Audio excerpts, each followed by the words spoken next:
Сайн байцгаана уу? Та бүхэнд энэ орой мэндийг хүргэе. За, Amis Time подкастын зэрэгэлдээ ертөнц булангийн шин дугаар хүрэхэд бэлэн болоод байна. Намайг та анх удаа сонсож байгаа бол энэхүү подкастаар Монгол олсон бодит, гэмт хэрэг, за хууч арай, сүнс үдрээс гадна сонсогчдоос ирсэн загтлыг уншиж хүргэдэг байгаа. Ингээд шин дугаараа хүлээн авна. Солонгос бөөгийн сүнс хувцаа дагаж ирээд хорлол хийв. Сайн заяа үүр дөнгөж хаяарч явахад босч хөдөө авч явах хувцас бараагаа янзлахаар агуулхад оров. Шаргал туяа дорноос гэрэлтэж орчлон дэлхийг гэрэл гээгээ думбаж эхэлж байгаач агуулах дотор харах байлаа. Тэр элдв зүйл ботсон ч үгүй. Том хаалгаа дэлгэж орхиод боодолтой олон барааны наад цахаас нь өнгөчин хит хитийг гаргаж янзлан тавив. Тэгээд ондоо боодолтой бараанаас бас хит хитэн хувцас авах санаатай агуулгын мухар руу очиж нэг боодлыг чирч буулгалаа. Буулгаснаа задалж хуучин хувцасны сайн мөг ялган сууснаа шилж авч түрүү чих дээрээ тавих гээд ирвэл нөгөөх нь байдаггүй. Гүн ч удаа хайч чүү гэж бодоод ийш тийш харвал хамгийн түрүүнд нүдэнд өртөөд байсан цэнхэр цамцны ханцуу эхний задлсан боодол бараан дотроос цухаж үзэгдлээ. Хөөе ч одоо хачи юм а гэж амандаа өглөн нөгөө хувцснуудыг дахин өнгөчин ялгаж авсан хоёр дахь боодлоос гаргасан хувцсан дээрээ тавих гэдэл бас байдаггүй. Хачи юм да. Энд л тавьсан да гэж амандаа өглөн нөгөө хувцснуудыг дахин өнгөчин ялгаж авснаа хоёр дахь боодлоос гаргасан хувцсан дээр тавих гэтэл бас байдаггүй. Сайн заяа 3-4 удаа ингэж дахин ялгаж тавиад ирэхэд алга болсон байсанд хачирхаа зогссонгүй. Сонь юм а. Энэ агуулгад яг хулгайч орчгож тэгээд л надаар тоглоом тохуу хийгээд байна да гэж бодоод яаравчлан агуулгаа хаагаад гэртээ оров. Гэрийнхэн нь нам гүмхэн унтцгааж байхаагаад бага охин нь хот инийн зүүдэлж байлаа. Тэр том охиноос хэрэг гэснээ болоод нөхрөө дуудав. Нөхөр нь хит хөрвөөж нилээ ундуутсан өнгөөр "Гүй яах гээд байгаа юм дэ хүн унтж байхад чинь сарааг сэрэхгүй яасан юм бэ? Заавал шүнжин ажилласан намайг" гэтэл сайн заяа. "Хөөе, энэ агуулгад маань нэг л хачи юм орчихжээ. Авч явах гээд ялгаа тавьсан хувцснууд алга болоод болдоггүй." Гэхэд нөхөр нь "Юу?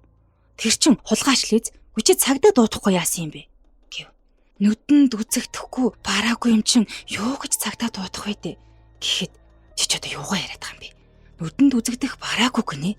Энд хий үзэгдэл гэдэг юм баймааргүйсэн. Хэрвээ тийм байвал чи үдийд ингэ суухгүй л те. Хачин болчихсон байх байлгүй. Алив ажлын хувц өгөөд орхи. Цараг сэрий гуруула хамтдаа очиж үзье. Хулгайч байвал барина. Хий үзэгдэл байвал сүнөөж устгаж дарна" гэж нөхөр нь хөөрцөглөв.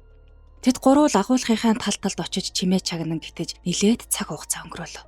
Нөхөр нь алд хүрэхгүй хөндөй төмөр олж бариад дайнд орох гэж байгаа баатар хүн шиг сүртэй зогсно. Тэгснэ "Алив сайн заяа үүдийг нь онгойлго. Чимээ гаргаж болохгүй шүү. Хулгайчнаар шүн ажиллаад өглөө унтдаг гэдэг. За бушуул гэж шавдуулав. Сайн заяа чимээ гаргалгүй цоожийг мулталж агуулгынхаа хаалгыг гинэтгэн дэлгэлээ. Ороод үзтэл хинч байсангүй.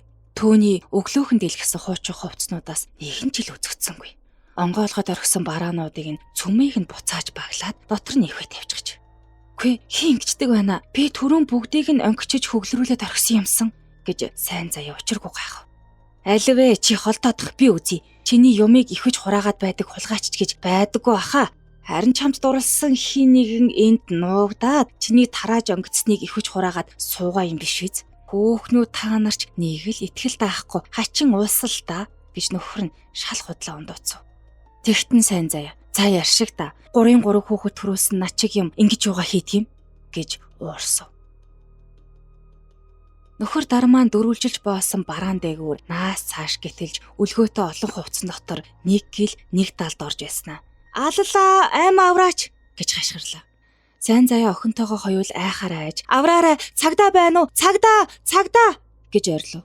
Энэ үед ойр орчимд явсан хүмүүс тэдний амбарын үүдэнд оорсон бөгөөд өндөр том биетэй бирдүү байрын цагдаа уйхлан гүйж ирв. Сайн заяа түүнд хандаж "Туслаарай, миний нөхөр тэнд бас дээрэмчин" гэж үгээ зөөж чадан нүдээ цагаан ирээнээр эргэлдүүлэн ээрч муурахад цагдаа угасхийн агуулга руу орлоо. Төдөөдөлгүй ухаангүй хэвтсэн дармааг чирч гаргаад "За хурдхан эмч дуудаарай" гэж хэлээд эргээд орчихлоо. Тэр агуулгын мухар төчгнүүлэн наас цааш нилээ явснаа гарч ирээд "Энд юу ч алга. Танаа нөхөр айд сандарсандаа үлгүүр болгож гагансан төмөр мөрөгч гисэн юм байлгүй дээ" гэд өөр юм ярьсангүй яваад өглөө. Жухам энэ үед сайн санаад нэгэн гар утсаараа түргэн тусламж дуудаж өгсөн бөгөөд эмч нөхрийг нь үзэж ихэд айсан байна да. Тэгэд л ухаан алчиж гэд эмнэлэгт хэвтүүлэхээр аваад явлаа. Сайн заяа агуулгаа цойжилж орхиод охиндоо "Миний охин араас цайх олъёгээд очоорой" гэж захиад түргэний машин суусан байна. Дармаа эмнэлэгт очиод өдөржин ухаан орохгүй сандаргаж байснаа нар шингэх үед нүдэнэ. Тэгээд нүдэнэ эвгүй юу? Араг яс байсан хэрээний хөл шиг сарвуу хумс 3 нүдээ ярзаалгсан хохимо гэж хэлээд дахиад ухаан алдчихлаа. Эм тарианы хүчинд ухаан орох боловч нөгөө л димэрч нас нөгчв. Гай гэдгийн хийсч ирдэх нь энэ аж ахуй. Өглөөнхөн л ив ирүүл байсан хүн гайтай хуучин хувцас бөөндөж аваад худалдах санаатаа хураасан агуулхад орсноос болоод ам алдахч гэжтэй. Сайн заяа уйлан хайлан байж нөхрөө оршуулад нөгөө гайтай агуулх руугаа орж чадахгүй хэд онлоо. Тэгээд дотроо "Энэ агуулх руу орвол би өвч мэдх юм байна. 3 охин минь өнчрнө. Ер нь энэ муу амбарыг зарчих байц. Энэ амбар ямар ч хүний оромж байсан юм блэ. Үүнд лав нөгөө чөтгөр гээч нь орхисон юм болов. Энэ амбартаа байна уу? Солонгос хуучин хувцсандаа байна уу?" гэж 9 шидээр бодхолоо. Тэгээд радио сонинд зарлал тавьж бараан зах дээр хүртэл бичиг наалаа. Нэг өдөр түүний хүзүү мөр хоёр нь ялгахдахгүй лухгар бүдүүр сургалсаар орж ирлээ. Тэрээр агуулгах дотор байгаа бараа баглааг нэг бүрчлэн тоолж үзээд "Эдгээр хувцснуудыг чинь агуулгахтай хамт авсандаа чи ах втэ" гэв. Тэгээд тэр эхний барааг өнгөчөж дараагийнхыг нь ханзалж гарав. Нэг гар нь барааны баглаа ханзалж байхад нөгөө гар нь үлгүрт байгаа хувцсыг эмэрч байх жишээтэй. Гэтэл тэр "Ха" гэж дуулдаад сүхээр зохиулсан юм шиг газар тунаад өг. "Үгүй хүүе, та чи яач вэ? Яава, туслаарай таминэ" гэж сайн заяагийн дуу хадаж төдөлгүй хүмүүс бужигнаж анаал түрэгний машин дахиад ирв. Тэр ирийг эмч үзээд гүн харвалд өгчээ гэж оншлоо. Сайн заяа тэр ирийн гэр орныг олох, эмнэлэгт хүргэх гээд тэр өдөр борив бохис хийсэнгүй. Төөний толгойд нүгэлт агуулгах гадны хуучин хувцс хоёроос яаж салидаа л гэсэн бодол эргэлдэнэ. Тэр бүр шаналж гүйцлээ. Шинээр баригдсан өндөр байшингуудын хажууд байх үнсэн саарал өнгөтэй тэр оромжийг нөхөр нь агуулгах сав болохоор худалдаж авч. Сайн заяа анхандаа авахгүй гэсэн боловч эр нөхрийнхөө үгнээс төдийлөн гардаггүй болохоор дахин эсэргүүцэж чадаагүй байна. Тэр цагаас машины сэлбэг хүүхдийн хуучин хувцас худалдах бараа материал үүсний мах гээд эндээ юу үсийг хураасан гэхв. Урд нь байгаагүй юм бий болохыг бодоход Солонгосоос хүмүүс авчирсан хуучин хувцс нь л явдал байна гэсэн бодол түүний толгойд төрсөн байна. Тэр хідэн төгрөг хармаалаад удхан ямганд бараалгав. Удхан өгсөн мөнгийг нь чамлах мэт чимээгүй сууснаа 5,000 тинт дэвсгэрт нэмж өгөхөд өмсгөлөө өмсөж тал хингэргээ нүдэн бөөлж гарлаа.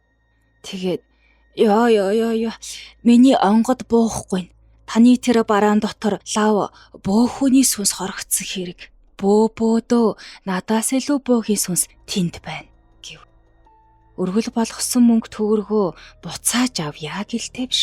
Сайн заяа үхэл зовлонд учрахын хажуугаар мөнгө төгрөгөөр хохирж ёстол дээшээ харъя тэнгэр хол доошоо цогч газар хатуу явлаа. Хүн амтнаас сураг ажиг тавиад байвал Солонгос гээч орон 100,000 бөөтэй зөвхөн сөөл гэхэд 10,000 бөө байдаг гэдг нь дуултав. Үүнээс үндэслээд бодоход утганы хилдэг цөөвч юм шиг. Харь орныхан гэдэг өөр байдаг байх л та. Манай монголчууд бол бөөгийнхөө өмсгөл хувцас хэрэглээг дахих буюу хинж гар хүрэхгүй газар тавьж хадгалдаг. Гэтэл Солонгост хогон дээрээ хаяж түүнийг нь манаахан боож баглаад нааш нь явуулснаас зайлахгүй гэж бодож байлаа. Харин нэг өдөр хоёр залуу хүүхэн ирж "Бид хоёр бүх хувцсыг чи бөөндөж авъя" гэснээр сайн заяа хідэн залууд мөнгө төгрөг өгч хуучин хувцаа бодлоор нь ачуулж агуулгаач хөлөөлж авав. Сайн заяа тэр цагаас хойш хуучин хувцас огт аваагүй бөгөөд нөхрийнхөө найз нарын дэмжлэгээр сүүний ченж хийж идэвгүй сайн сайхан амьдарч авна. Гарын орны хог дээрээс авсан юм гэдэг ямар ч аюул чирч ирэхийг монголчууд бид төсөөлөөч үгүй яваа. Бидэд эндүү гинэн сэтгэлтэй их буюу. Тянд хүрээд өнөөдрийн дугаар дуслаа. Тэгээд хамт байсан бүх сонсогчдоо баярлалаа. Дараагийн дугаар хүртэл түр баяртай.